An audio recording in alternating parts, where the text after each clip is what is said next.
This is gonna hurt. It's time for the Suffering Podcast. When our eyes first open upon being born, those we see around us are all that we know. Our hopes for survival rest solely within their hands, as we are the most vulnerable that we will ever be in our entire lives.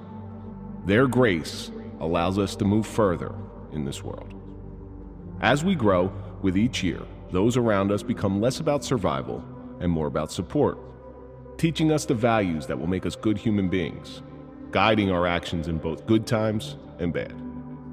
Some of us are fortunate to have a strong foundation in which to construct our lives.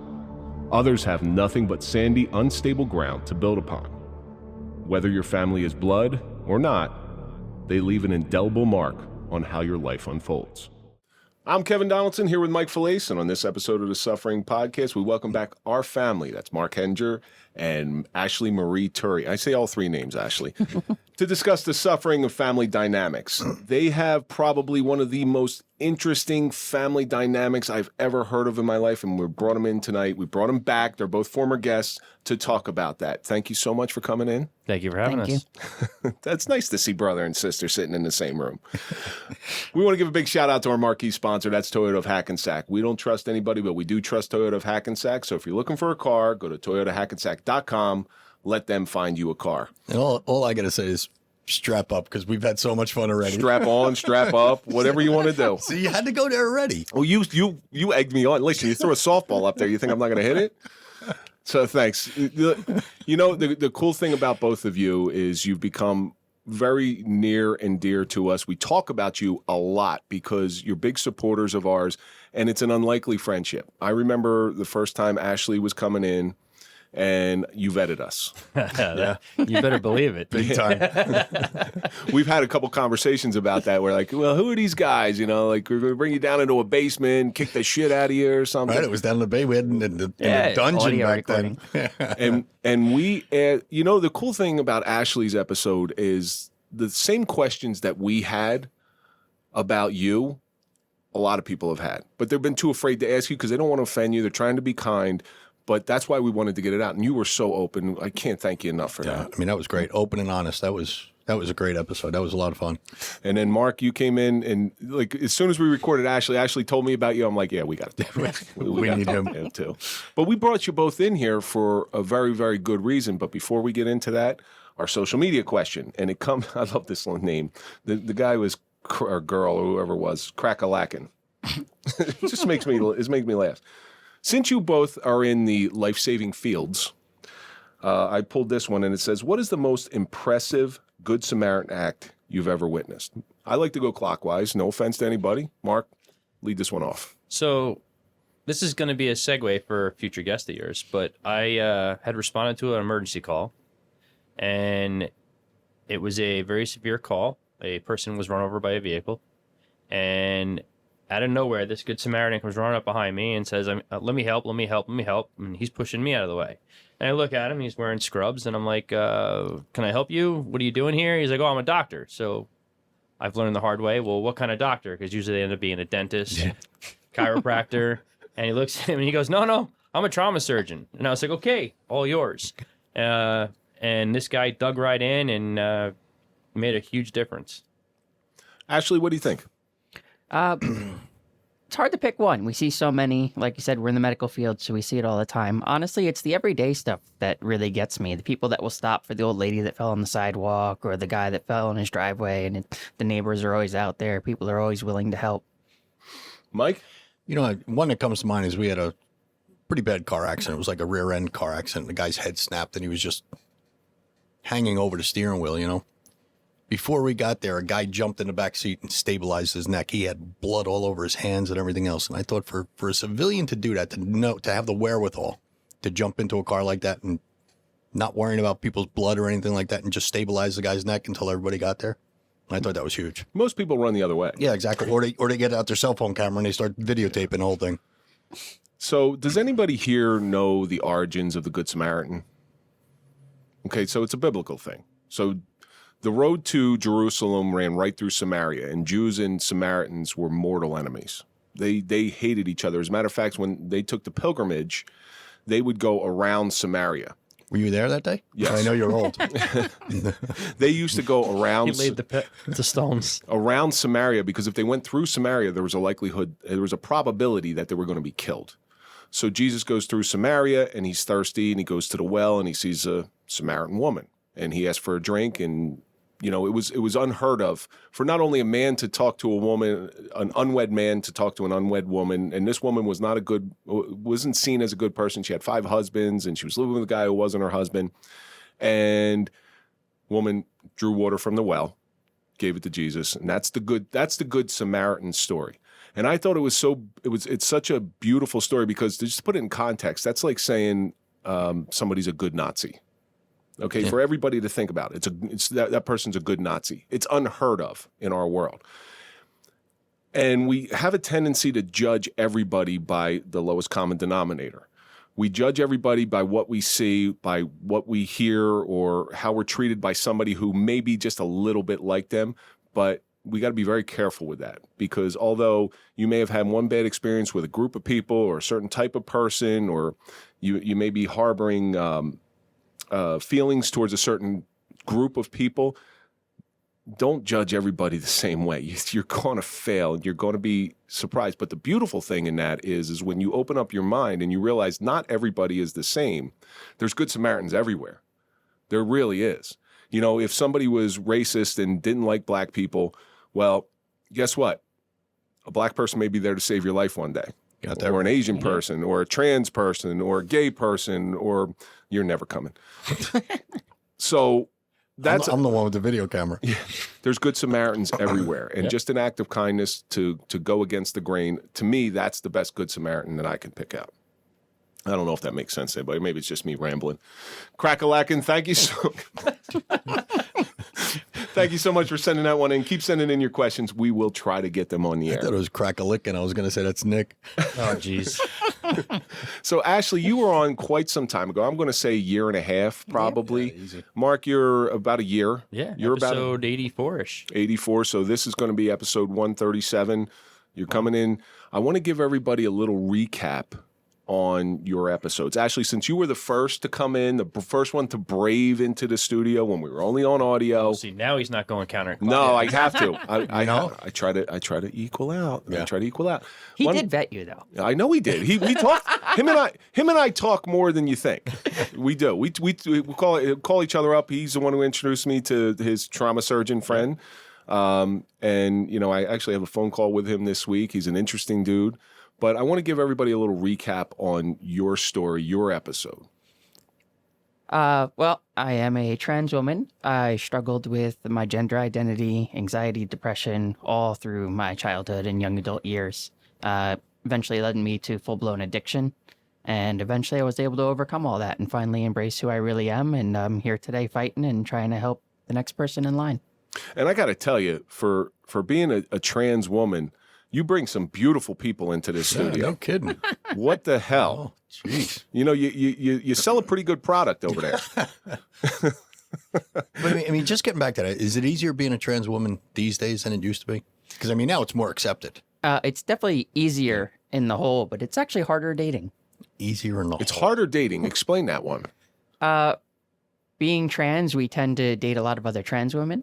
Well, I'm lesbian. I identify as lesbian. But that doesn't make any sense. Like you're dating another trans woman doesn't make sense in my head. A lot of stuff doesn't make sense up there. Yeah, I'm sure, but that's why I'm asking that question. I identify as lesbian, so I date other trans women. And as a But you got an advantage over every lesbian out there. You understand that.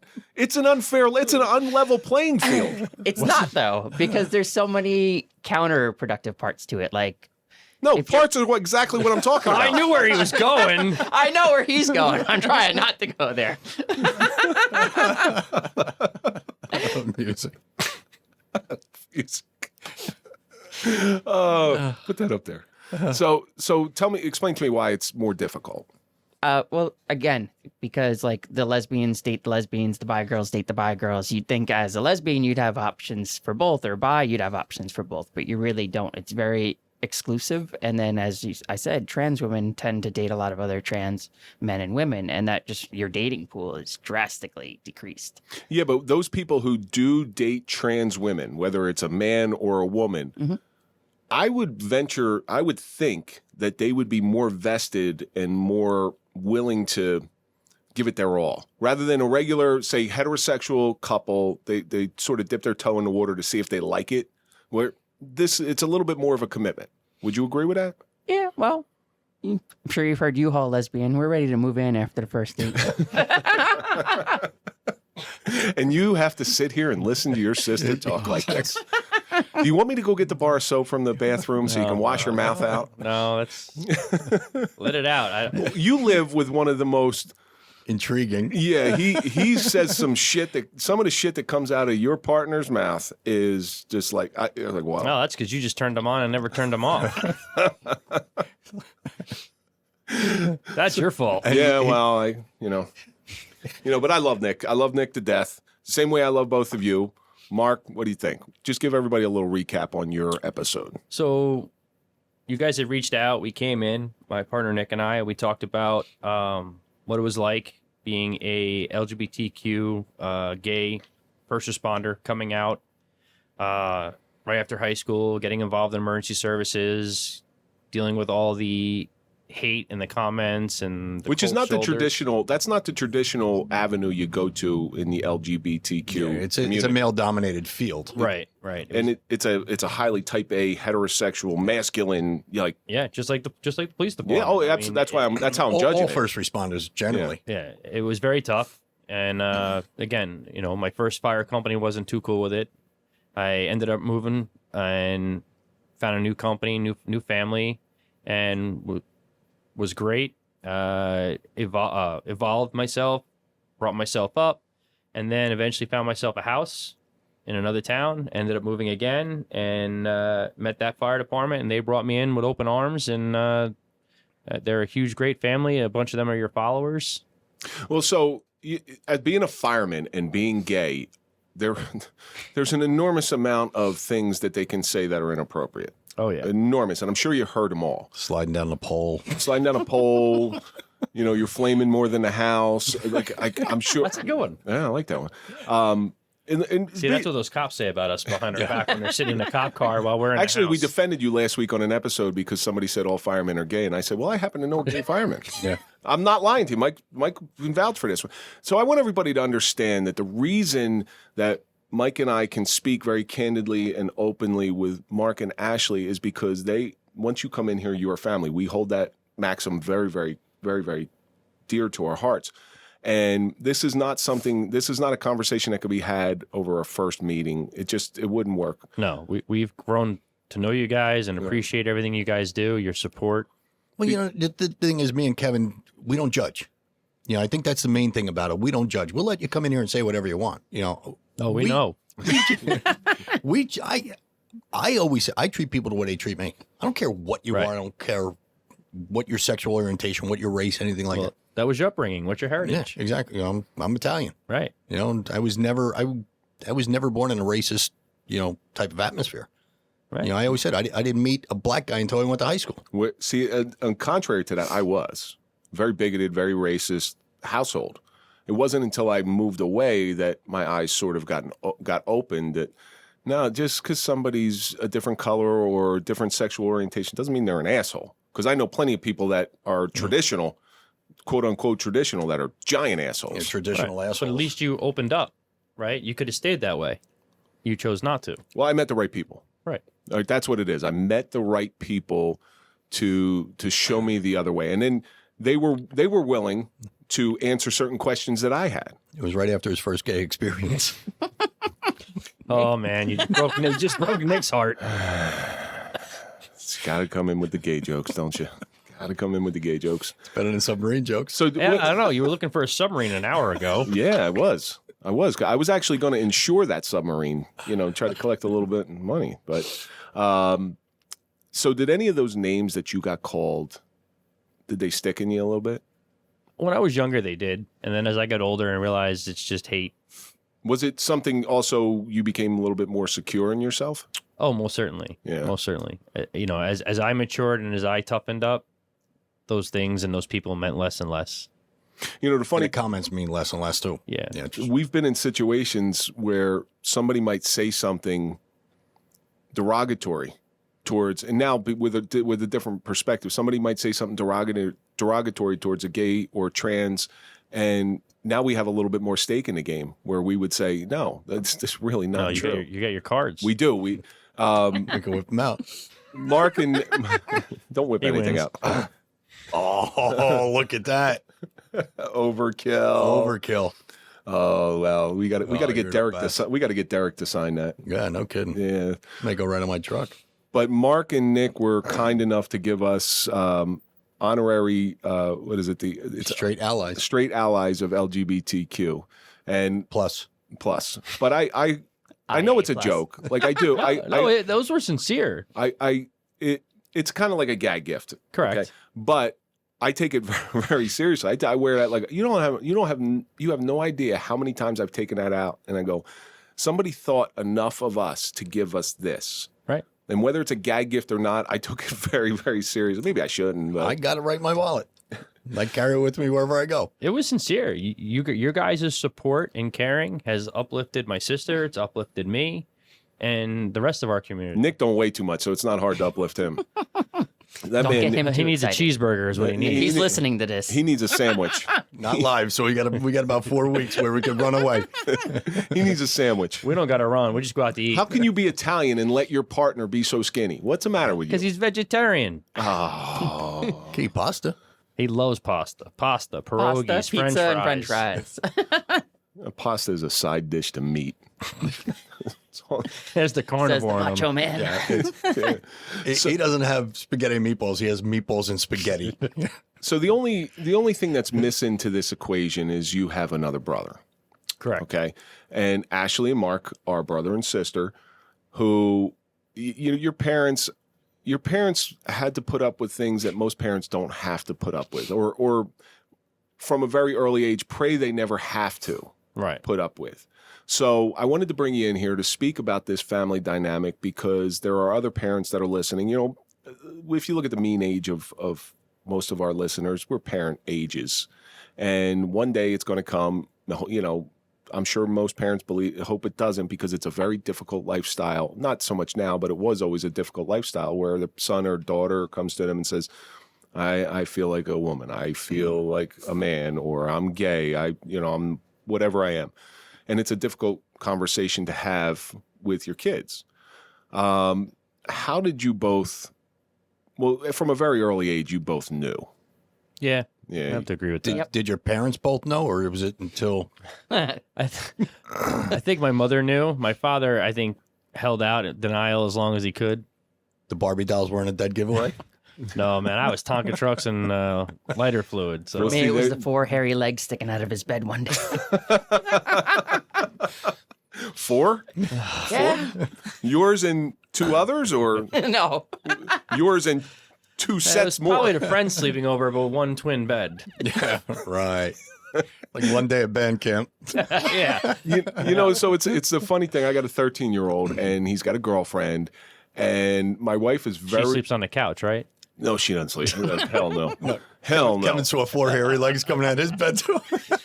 So, my wife is very. Better get him to Manscaper. My wife is very conscious that she's not a grandmother when her oldest is only 13. Like, that's the big conversation. Don't be in a room. You're not allowed to go in her bedroom. Make sure the parents are home and stuff. But if he was gay and would have one of his friends over and say we didn't know it, say we were in denial like your father, we would have no problem. A friend sleeping over or, a friend going in the bedroom, we would have no problem because we wouldn't see the threat there because our eyes aren't focused Well, there is on no it. threat. You ain't making a baby. This is true. It's true. Hey, Mom, can I borrow the lotion? Yeah, that would be the worst conversation. But yes, that is true. But I'm not worried about being a grandfather. I'm worried. I think they're too young to have sexual relations. That's just my opinion. But if it was the other way around and say he was gay, there would be, because our eyes aren't looking that way. Right. Right. So was that your parents? Did your parents, or especially your father, in denial where it would never be an issue? Support for the Suffering Podcast is brought to you by Manscaped, who's the best in men's below-the-waist grooming. Their products are precision-engineered tools for your family jewels. Manscaped Performance Package is the ultimate men's hygiene bundle. Inside the package, you'll find the Lawnmower 4.0, Weed Whacker Ear, Nose, Hair Trimmer, and the Crop Preserver Ball Deodorant. And we also got the Crop Reviver Ball Toner. This thing is a life changer. Along with that, boxer brief. I'm going to tell you what, these are like high quality boxer briefs, and this is no joke. I'm not saying this just because really Manscaped sent it to us. These are nice. My boys are going to be quite happy in there. You can't tell Kevin's wearing them under the table right now. And we also have a nice travel package. Join over 8 million men worldwide who trust Manscaped with this exclusive offer just for you. 20% off and free worldwide shipping with the code TSP at manscaped.com. Jesus Christ, that's a lot of balls. Well, Ashley, you're like, Yeah, that's a whole I got to different leave you chapter. out of this, Ashley. I had because- a revolving door. So. You know, you had the perfect cover though. Yeah. You know, especially when you started to identify. I don't know what age you were, but Mom, Dad, don't worry about it. I'm identifying as a woman, so I'm just going to have a woman come in there. Well, that don't fucking work either. So you had like the perfect cover. Listen, if you try to figure this out, you're gonna need a map. Listen, I still haven't figured out after Ashley's episode. I still have so many questions. Like, what? Yeah, but this. Forget it. You Trans woman, you lesbian, got questions? dating I should women, come on what? outside because I still got questions. Let's turn it over to Mark. Let him start asking the questions. So, at what point did you, as brother and sister, let each other know that this is the direction of your life?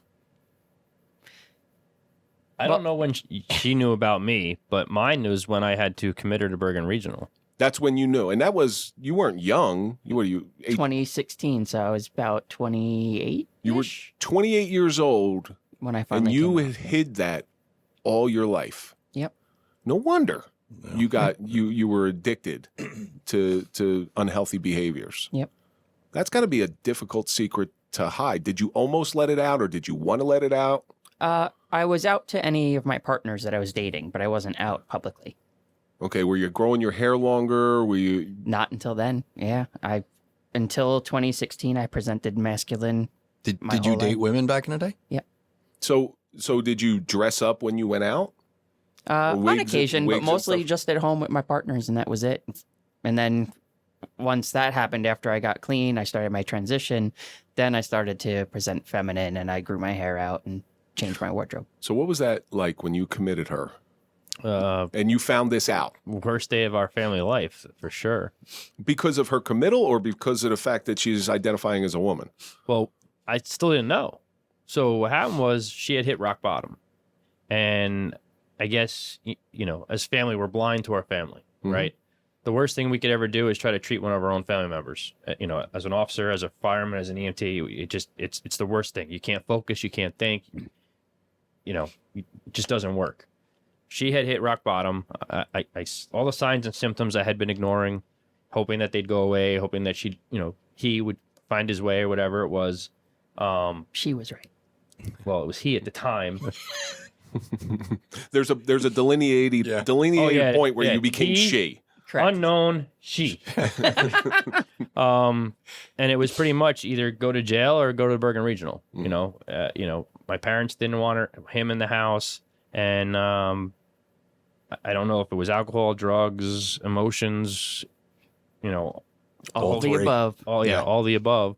But again, we didn't know, and I had kept arguing with him. I said, "Listen, if you're gay, just say it, because you got two gay brothers. The track's already laid. You just got to ride the rails." You know, It's a little bit more than that, Mark. I have to tell you.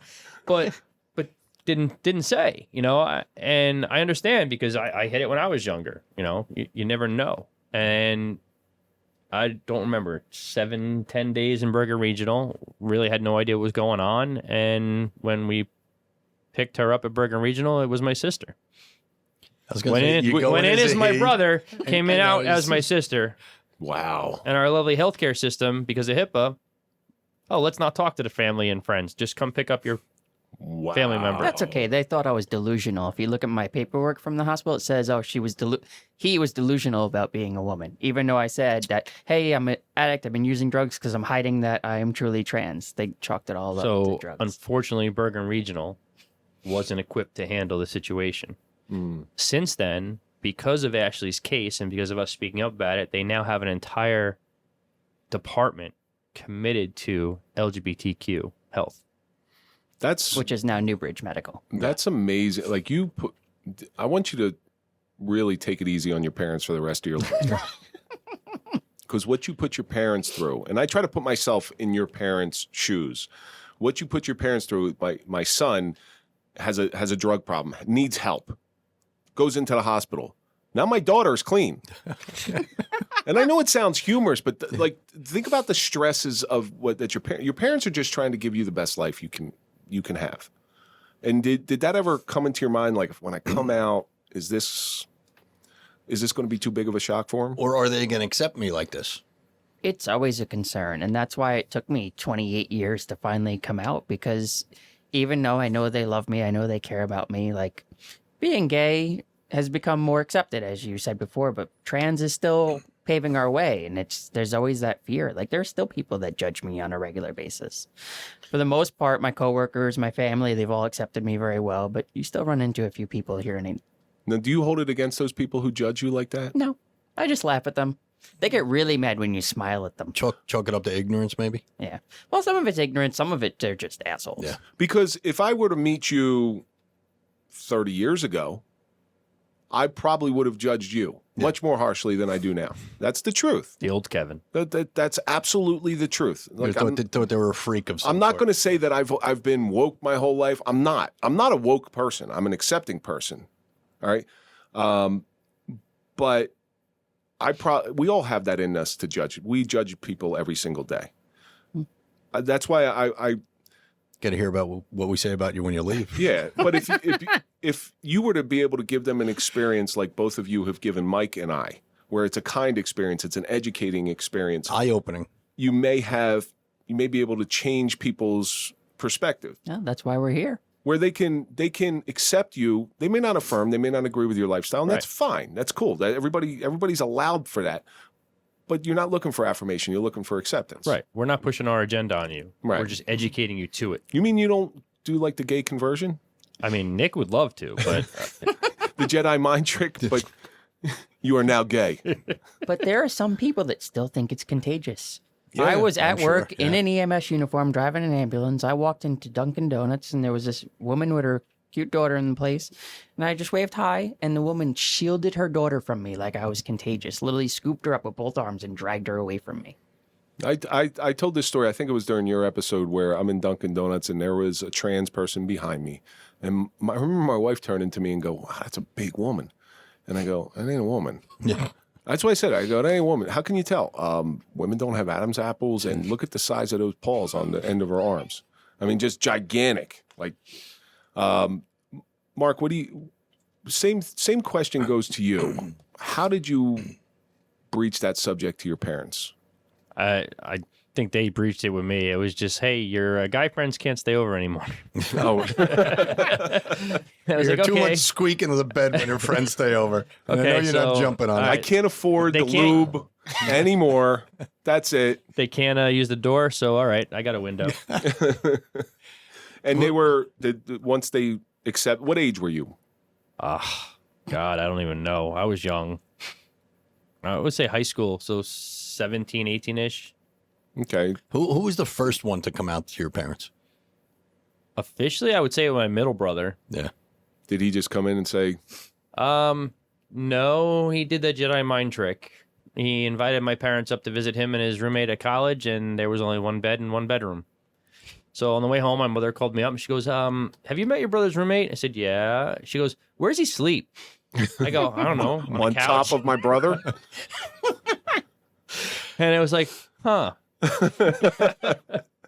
Oh, yeah, maybe there's something going on there. I don't know. So then you came out next? Yeah, kind of. I think that's when all the puzzle pieces started coming I'm together. just trying to figure out, like, the night you came out and the parents laying in bed going, Here we go again. What the fuck? Here we go again. Yeah, I don't know what that They knew conversation was already. like. They just didn't want to admit it. Well, were you And accepting? then you came out and they went, oh.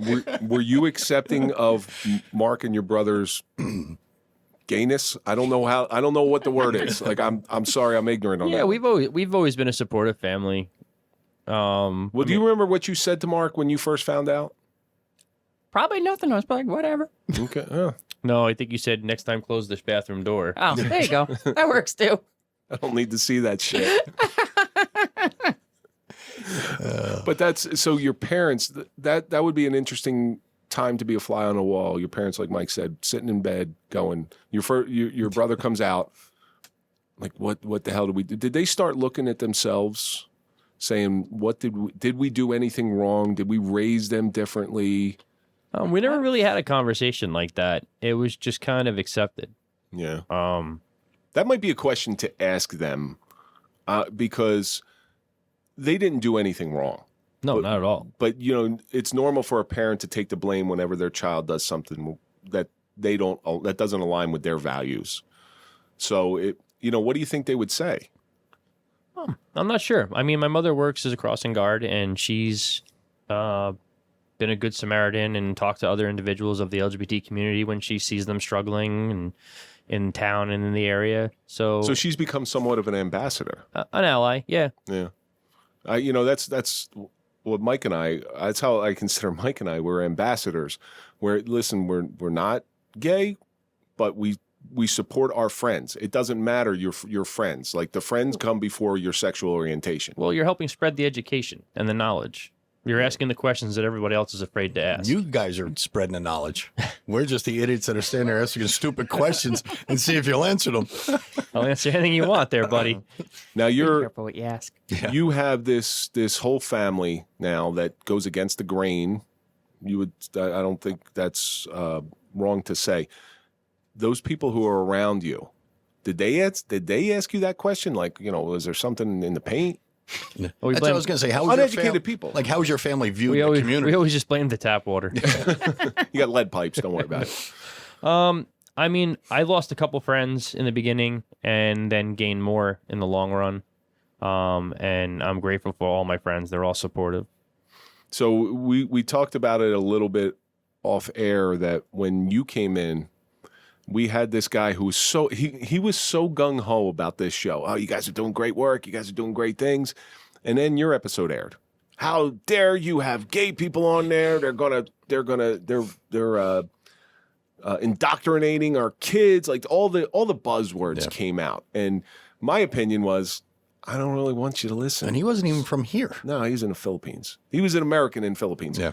And I was like, I don't even want you to listen, man. Go, be on your own way. But both of you must deal with that. Oh, constantly. I mean, there's still states that are banning laws and trying to pass laws and banning LGBTQ books. I mean, there's still hate out there.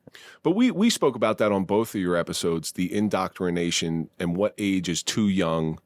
And there's certain places in this country, which I don't agree with, that are sexualizing things. Let them know there's option A, B, C, D, E. These are your options. But beyond that, until they get to the human sexuality age, I don't particularly agree with talking anything sexual. Not man, woman, man, woman, woman. Doesn't matter. Listen, we're in the community, and there's still stuff we don't get, and we don't understand why they're talking about it or doing it. Listen, I don't mind telling the young kids that there are different sexual orientations, right? But they're like beating into these kids' heads. Well, look what Target did. Target lost billions. So did Bud Light. Billions on what they Don't did. get me started. Yeah. Bud Light. Bud Light was stupid for putting out that commercial. Like, your wheelhouse is rednecks. Yeah. Like, why would you think about that from a business perspective? You're not wrong, but then again, why should it matter who sponsors them? That ad exec did not last long. No. Yeah. Did not. But Target, all right? Listen, you want to have a pride display? Go for it. But on Memorial Day, it should be the American flag. Exactly. Absolutely. I think where Target messed up is they were making those gender bender underwear for kids to hide, like, especially male kids, to hide their penis, and that it was kids. Like, it wasn't teens, it was kids. Like, why does a kid need to hide their penis? Again, we're going to go back to Ashley's episode when those gender benders have duct tape in there. Yeah. We need to get Ashley's better half in here to figure that one out. All right, time to take the tape off. It was one of the most educating experiences I've ever had. I'm dead serious because all those questions I had to ask. He'd been dying to ask somebody. I've been dying to ask somebody. Like, Sure he was. Where the hell you put it? He wants to learn. Yeah, of course. We all should learn. We all should strive for education on this stuff. So just to follow up on that, anybody from our community who has pride in our country is going to say the American flag should fly first. So the whole thing with Target, I think, was just a mistake. They brought their stuff out early, and it caused a bunch of controversy. But they're paying for it now. They're paying for it. You when you're in business, no matter what it is, like when you go out on a fire call, are you waving the pride flag? I have one on my helmet. You have one in your helmet. Yeah, but, I have a small one on my helmet. But you're going there to fight a fire. Right. All right? So it doesn't matter. No. The only thing I've seen the only time I think I've ever seen maybe a pride flag on a fire engine, because they all have the American flags hanging off them. Yep. Is maybe for a parade. Yeah, that's fine. Right. Yep. Or the purple flags for when we have a loss of life, the bunting. When it's time to get to work, everybody's the same. Everybody's the same. Yeah. When it's time to go to work as an EMT, Ashley, everybody's the same.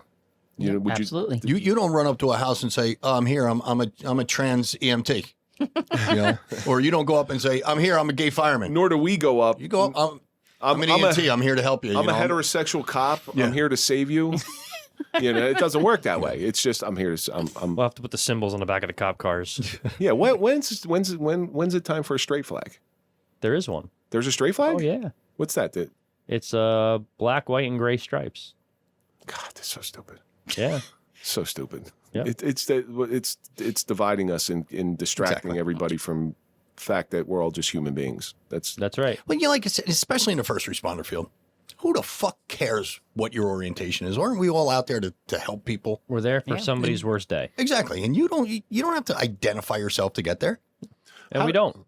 But how do you both support each other? And your third brother, I don't know if you want to say his name on air. I don't want to overstep my bounds. But how do you support each other in your difficulties that you experience? I'm sure the difficulties aren't over for you. We keep in touch. I check on her, when my parents aren't around. We invite each other over, invite each other out. Just keep an eye on each other. But we each have our own lives and partners. Mm-hmm. Yeah, I call him the vent when I run into stupid people at work, or that's got to be such a good family dynamic too, because you can vent about the same things. Someone that's either gay bashing or trans bashing or something, you can call them up. Hey, Mark, guess what this fucking idiot did today? Yep. Yeah. Because and you understand. We talked about it on Instagram Live tonight. We talked about submarine. Well, yeah, we did talk about that. But we talked about putting your lives out there for public display. And if you put your lives out there for public display, you have to be ready and prepared to get some clapback. Yep. And have you received any public clapback from your lifestyles? Yeah, definitely.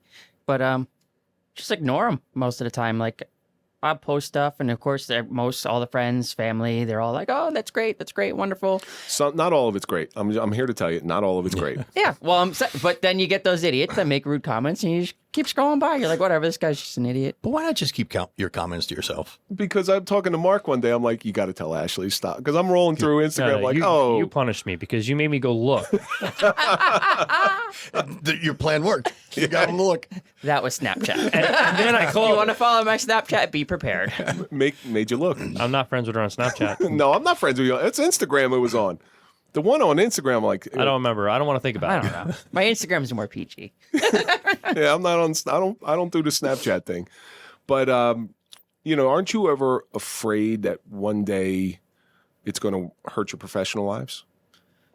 And are your parents there to back you up if it ever does? It could. Like I said, I've spoke as a keynote for the county executive. I'm chairman of the state, chairman of New Jersey for a national nonprofit, and we get emails and messages to our Instagram and our Twitter, similar to what you got. You're tainting our children and all this kind of stuff. And there's still a lot of hate out there, but like Ashley said, we just ignore it. Click delete and just keep moving forward. Sometimes I like them just to annoy them. They'll write something mean and I'll like the comment. I'm like, oh, thanks. Thank you for your comment. Yeah, because they're actually baiting you and trying to give them exactly. Yeah. Give them a little more ammo and say, look, these people are all just miserable. Right. And then you go back, what do you mean these people? What are you talking about, these people? But as the kids, as it starts to become more and more acceptable at a younger age, we have to change the way we do things. And I'll give you a perfect example of this. I have a friend of mine who was coaching somebody who is identifying as a boy, born a woman. And when you coach certain sports, especially boys sports, if you say balls, these kids, they'll giggle, and that's like, guys, you got... Mike still giggles. Yeah, I do. Watch this. Poop. Fart. Yeah, poop. No, like farts. Farts are funny. You say fart, I'll crack up. Of course. He had to change his dynamic on how he coached those kids because, you get the young kids, you're like, guys, and you make sure the parents aren't, you got to show some balls. And you're like, oh, because one kid doesn't have balls. So you don't want to exclude it. And you're not doing it to be exclusionary. It's tough. You got to watch everything you say and everything you do these days. But how much grace does the community give for the changing of those values? Not as much as they should. People like me, I get to know you. You can say something wrong. We'll educate you. I don't take it offensively, Because grace is defined as you get a hug instead of a punch in the face. Yeah. That's I agree with that. That's right. That's the definition of grace. And things like that have been ingrained for hundreds of years. Right. Some people hold to they're offended and that's it, We're about educating and changing the stigma that's out there because I'm not here to push our agenda on you. I want you to respect us as much as we respect you. Nick might like that. Well, Nick doesn't want to push an agenda. He wants to push a stool. So your parents now being ambassadors, do you look at them with a lot more grace and understanding for what they went through? We look out for them and take care of them more than we did back then. Have a different appreciation for them. Kids are very selfish. Kids are always, it's traditional with kids. Kids are very selfish and because they're not confident, so they think of the world ethnocentrically. The world revolves around them. And they don't think of the effects of what it may have on somebody else. Where, you're living the way you want to live, the way that you were born to live. Your parents probably had a different vision. Did they ever talk to you like, hey, we wanted to have grandkids, we wanted to have all that stuff? Oh, they're still waiting for grandkids. Yeah. I don't think it's going to I kind work. of shot that one in the foot. You and Nick, I don't know, dude. He was the last hope. although I did. Well, let's think about that. Time out here. Time out 1 minute. You could still you identify as a lesbian, Correct. right? So you date women. Correct. There's a possibility for grandchildren. Anya, at you're that up. point. No. The hormones that I'm taking, I have actually been chemically castrated, basically. And yeah, we talked about that last time. And Yep. they may come back if you stop, or may not come back. But would you want It's a to? possibility to get sperm count back if you stop taking the hormones, but it's not guaranteed. One of those could slip through, right? I'm sure you got some in there. I've been on hormones for almost 5 years now. So there's... Robert De Niro just had a kid at 82. He's a jackass. What's his is what he sperm is. count got to be like? You only need one. His, 0.1? His sperm count is like powder. Poof. But I think your parents are saints Oh, most certainly. because they went through something very difficult. And 3 times. when you have little babies, you want the best for them, and your lifestyles are not easy lifestyles. Yeah. And they know you're going to have to overcome some difficulties. But I think what the thing is their lifestyle is the best for them. Of course, Right? You know what I'm 100%. saying? You say your parents want the best for their kids. I think the way they're living is the best for them right now. But don't forget, as a parent, you want the best for them as long as it aligns with what you see the best for them is. And getting there without the struggle. yeah. Exactly. Right. What do you think the hardest thing that you both had to struggle with? Self-acceptance. That's a big one, because that was something that I wanted to talk about. How do you support yourself? Yep. That's the reason, like you said, you know better than that you don't come out for a long time. Yep. There are people that don't come out until they're 50 or 60 because they can't accept themselves, fear of public, and it takes a lot. And I'm sure the suicide rate is huge in the LGBTQ community. Double? It's almost 50%. Unfortunately, it's doubled since COVID. Wow. Well, that's you do see. I have noticed that in the say I want to say the alternative lifestyle, because I want to encapsulate everything. In the alternative lifestyle community, drugs are a problem because it's a coping mechanism. Drugs, homelessness, all of it. And Yeah, it's when not- parents kick them out. And it's sure. not even the LGBTQ plus community. I mean, we're seeing a increase across the board, even in heterosexual People like you. individuals. Yeah, Even in people like you. darn cis people. Like, stay away from when I have a kid, stay away from Darn them. straight guys. You icky straight people. I don't want you indoctrinating my kid with this straight But nonsense. yeah, mental health is through the roof for all of us. Doesn't matter where we come from or what you're into. I'm sure you have friends in your community whose parents weren't as accepting, right? Did Oh they yeah, get, like, I've got friends that are thrown still out of there. I have friends that are still homeless. Really? Do you ever offer them, knowing what they're going through, do you ever offer them a place? Oh, or? of course. I've had friends crash over until they can get on their feet. Yeah. And some of them just they know it's there, but they want to get on their feet without the help, and they're determined. Like families write them off and everything. Like I'm Yeah. not going to have a gay kid in my house. Unfortunately, That's sad That because is sad. they're your blood. They're your blood. And when you hold that baby there's something special inside of you. And maybe those people should have never been parents, the people who deny their children. can't speak for that. Yeah. Don't know the whole dynamics, but the few people that we've become acquaintances with and friends with, some of them were tossed out when they came out.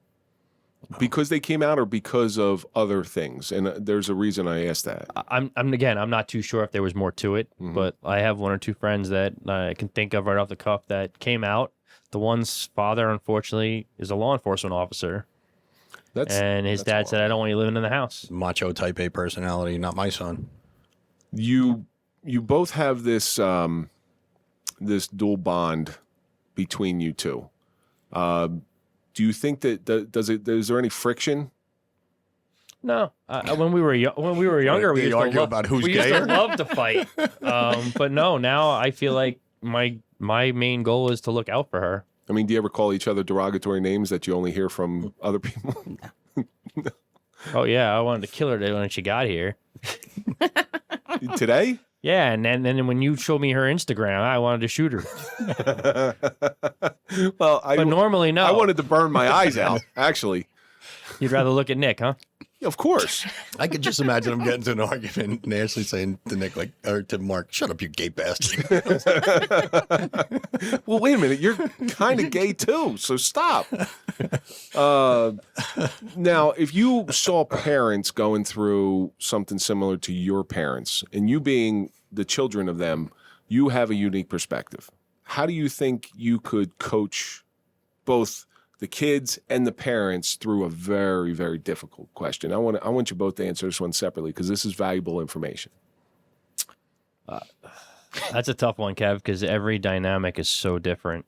There are some universals. Like the one universal I can think of off the top of my head is no matter what they are, they're your kids. You got to support. Right. I mean, you could say that, but that doesn't mean it's going to sink in. I'm definitely not a mental health professional, but You stayed at a Holiday Inn Express last night? yeah, But I played one on TV once. yeah. I mean, you need guidance. I would be better off helping the child. But maybe your parents, it's time for them, if they really want to be ambassadors for both of you, maybe they need to support You groups. can ask them. I will. I've been I would trying to get in front of you. I'd love to hear that conversation. Bring them in. It's like, I'll like, first of all, I want to admit that I'm straight. Okay. On camera. Good luck with that one.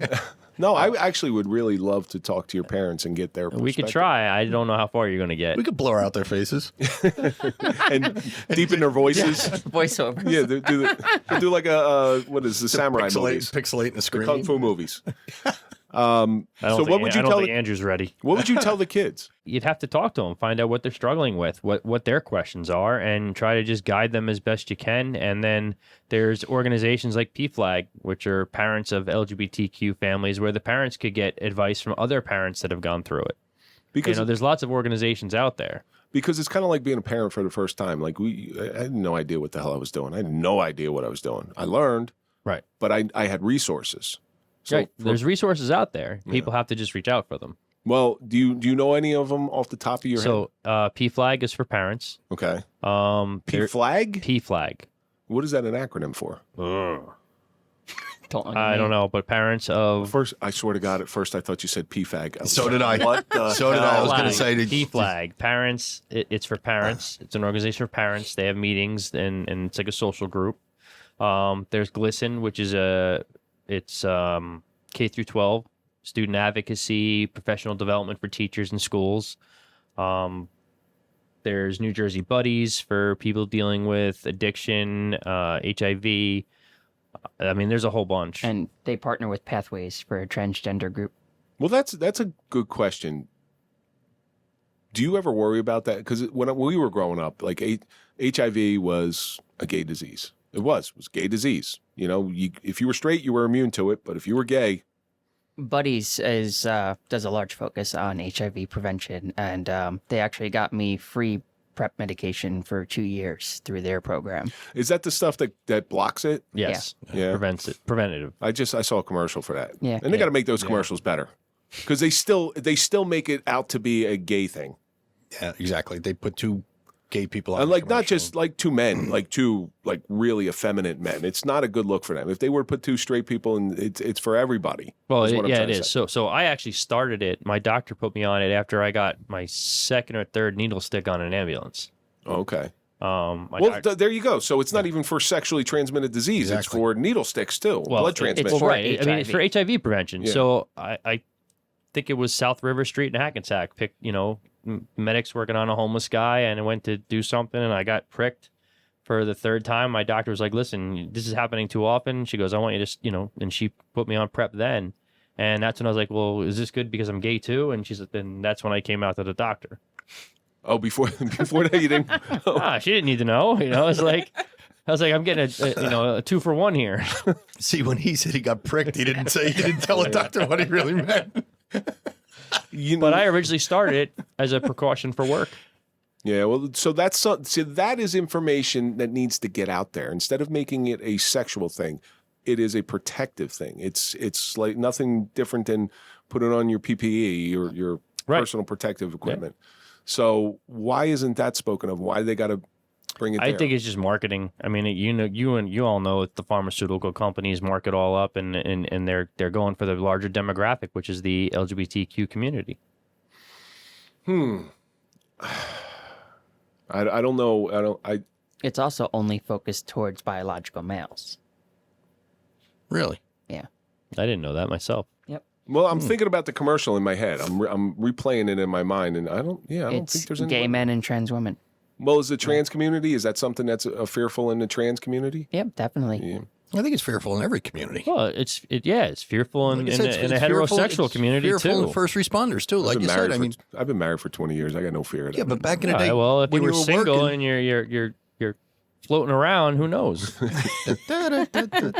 Blue but Oyster back, Bar. That's where he I was. know. We went back to the police academy. Yeah, you had to go back there. but like you said, back in the day when we were working, how many needles did you come across? You get poked with a needle, Cops. So even how many? patting someone down.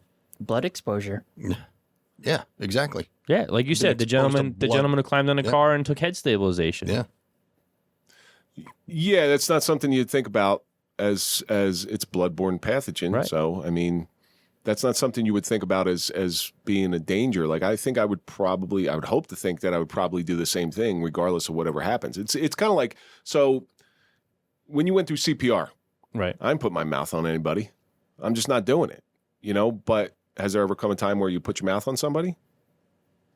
I used to have a CPR instructor. I did CPR twice with mouth to mouth on an infant, 2 different infants. Yeah. That was the only time. So I used to, one of our CPR instructors, he used to say, everybody says you don't put your mouth on anybody, just do the chest compressions and stuff. And he goes, but I was out at a campground, guy got struck by lightning right in front of me. I put my mouth on his. And he had a mustache too. I'm like, what did that feel like? I was on an airplane and a 9-month-old went unresponsive On an airplane? on an airplane. Oh, Did dear CPR Lord. for 40 minutes on a 9-month-old. Oh. But see now, I don't even want to ask what the outcome was. we're Positive. thinking about that Woke too. up. Really? Yeah. You think about that too. You think, oh, it's only an infant. How do you know that infant wasn't born with HIV? Right. Yep, if the parent has it. Unfortunately, that was a thought that didn't go through my head. Yeah. Well, you know. listen, as a first responder, you're going to act first and think later. Yep. But just getting back to that commercial before, wouldn't that be a great marketing thing to put first responders on that commercial? Absolutely. Why do you have to have? Well, everything else is military grade shit, right? Yeah. So every commercial you see for a flashlight is military grade flashlight, and people buy the shit out of it when they don't realize Kevin's got a whole drawer full of that military grade, yeah, not flashlight.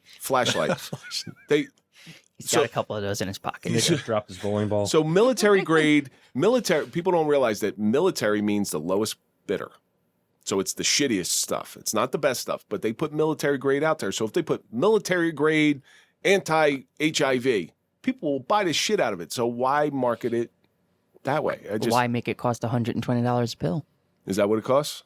I think it came down a little bit now, but yeah. Wow. Now, I'm assuming insurance doesn't cover it. It's like $1,200 when I fill my prescription every month. Oh my God! And insurance has no part. Well, yeah, insurance covers it once you get past your deductible.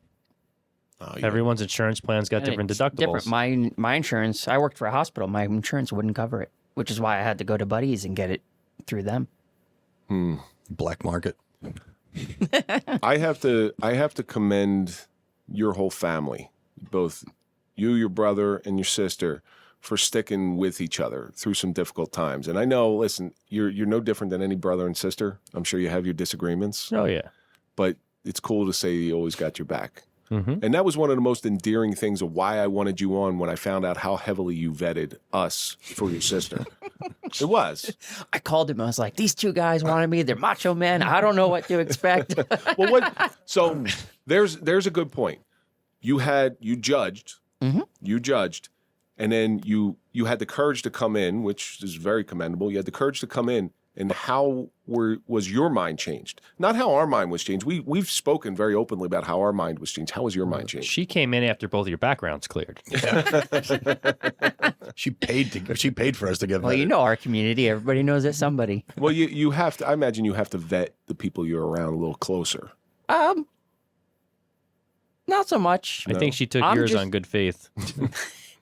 I just go out. She was referred to us by what? EMS Eric. Eric, yeah. Yeah.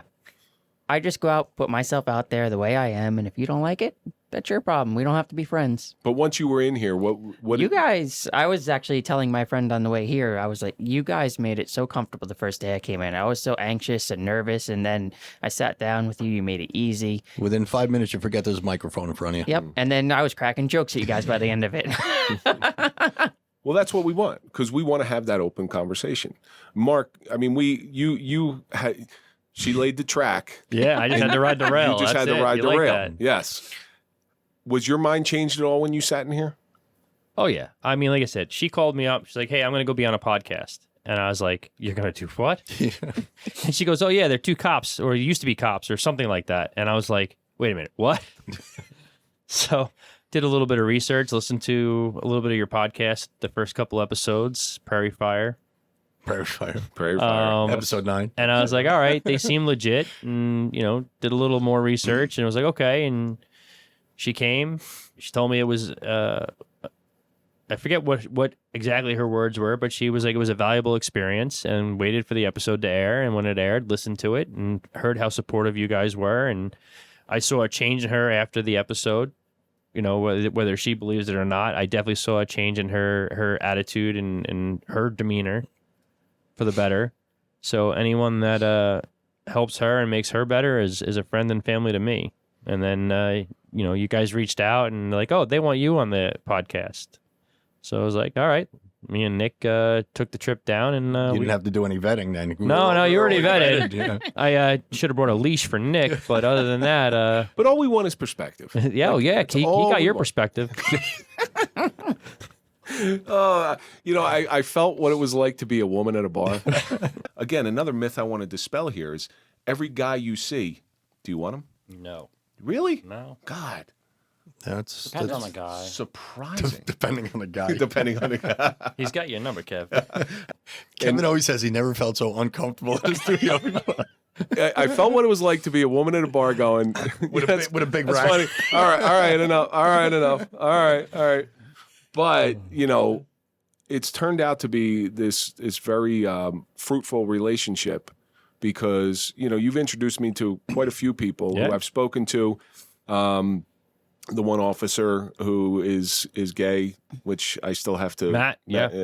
I still have to talk to him. And Mark reached out to us when Butchie Sanchez needed a kidney. That's right. Oh, that's yes. right. Yeah, Doctor. Yeah, my friend Guerrera, surgeon. By the way, he did get a kidney. I heard. I heard yeah. heard he's doing. The one of the episodes you said he was doing well. So I spoke with him when he was a week out, and he's doing well. So, as difficult as you had it growing up, look at what you're doing now. You're giving back when sometimes people haven't been very kind to you.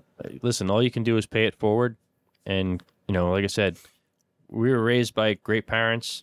Don't show up empty-handed. Appreciate everybody. Respect everybody. And if you can help somebody, help them. I just got 2 kids jobs in the last week that said, hey, I can't find a job. They didn't even ask. I found them a job. And if somebody wasn't able to look past the fact that you live a different lifestyle than they live, maybe somebody wouldn't have got a job. Maybe somebody wouldn't have had an opportunity to get a kidney. Maybe they're missing out on a lot of stuff by judging people.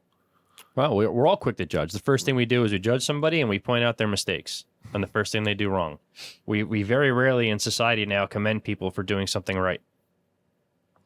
I still think that there should be a documentary on your family. Jeez. I still think there should do a whole documentary because I hope Andrew's ready to start making documentaries now. So we are coming to the end of this thing. Anything you want to throw out there? Anything you want to plug? No, just if you're struggling, or if you know somebody who's struggling in the LGBTQ plus community, reach out. There's tons of resources. Reach out to us if you want to get to Mark, or you want to give out your Instagram or whatever you want to do. I know you barely remember. I do. You got my Instagram. I do. It'll be in the show notes. But there's GLSEN, P-Flag, Buddies. There's the Suffering Podcast. Yeah. Well, listen, you're making a difference. One podcast at a time, right? Mm-hmm. Well, anybody out there, if they can't get in touch with them, get in touch with us. Yeah. We that's one you said, pay it forward. That's what me and Kevin do all the time. If someone listen, we're very easy to reach. Yes. If they don't want to come right to you, come to us and we'll send them off to you and you guys could help them. Yep. We'll guide you in the right direction. Like I said, I don't stake any claim to being a mental health professional, but I'll guide you in the right direction. It's the Henry Ford, which it's a bad example because Henry Ford was a rampant Nazi and hated Jews. But Henry Ford said, I don't know everything, but I know where to get it. Right. Yeah. Right. So, Ashley, anything you want to plug? No, just reach out if you need help. There's so many support groups, so whether they're online or in person, there's always somebody out there that can help you that's been there. So, same question that I ask at the end of every show. You've gone through this just challenging family dynamic. What do you think it's taught you? No matter how hard it is to do the right thing, you have to do it. The hardest thing in my entire life was committing my brother. Watching the cops in the ambulance take him away. And then picking up your sister. sister. That was the most comical thing probably ever. Because I had a lot more questions than you had. Just walking out like this. What? I'm like, wait a minute. Wait a minute. Yeah. Uh-huh. It was definitely a switcheroo. You ran in and said, what the fuck did you guys do to my brother?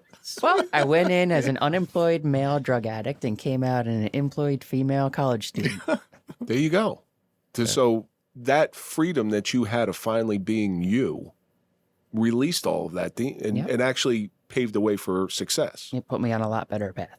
Absolutely. So what has that suffering of growing up in this environment taught you? To be yourself, to just embrace who you are, be you, and just pay it forward. Took you 28 years to be yourself, though. Yeah. Well, hopefully the younger generation won't have to wait that long. Yeah, well, it'll be a little. I think it's a lot. It's changing. Yeah, every generation it gets a little bit younger. Like I said, it's getting more accepting now. Yeah. Like we never used to like bald guys, but now they're. Well, he's not bald. He's got this little patch. I don't know what that is, though. He forgot to use his Scaper 200 there. He had more hair when he came out of the womb than he's got right now. I love you both. I'm glad that you're here. I'm glad that you're family. I'm glad that you're part of us. We're here for you too. All right, so it's always a pleasure seeing both of you. I mean, you guys you're family. You're definitely family to us. Yeah. And you're welcome back anytime. Thank you. All right, and I got my overkill thing. And you got your overkill. And we know how much Kevin likes country music. Jesus, country music. I just no. I accept everybody for who they are except country music. Them damn hillbillies can get the hell out of America. I think there's more of us Then there are you. Stop it with that. You understand how crazy that is. I'm more accepting of your lifestyle than I am of country music. I know, and I'm a redneck. Oh, that's horrible. You're just an anomaly. Both of you are anomaly. I don't even. My know wedding what song is gonna be a country song, there, buddy. You gonna be able to survive that? And he drinks What's Bud. that? Save a horse, ride a cowboy? No, that's yours and Nick's. That's going to do it for this episode of the Suffering Podcast, The Suffering of Family Dynamics with Mark Hettinger and Ashley Marie Terry. I'm so thrown off my game. As usual, let's think about all the stuff that we learned. Don't judge don't judge anybody by its lowest common denominator. Support is the only thing family needs. Judging can ruin your joy, but most importantly, if we just talk, that's all we got to do is just talk. That's going to do it for this episode. Don't forget to follow us on all social media. Go to popple.com for your digital business card. Put in TSP20 for a 20% discount. You can find us on Facebook, Instagram, LinkedIn, TikTok, Twitter, Clapper. Grindr. You can find Mike at Mike _ Fans only. Only fans, whatever it is. Not my bad. Fans only. You can find Mike at Mike _ Failace. You can find me at Real Kevin Donaldson. And of course, follow the Suffering Podcast. And we're going to see you on the next episode if we're not canceled.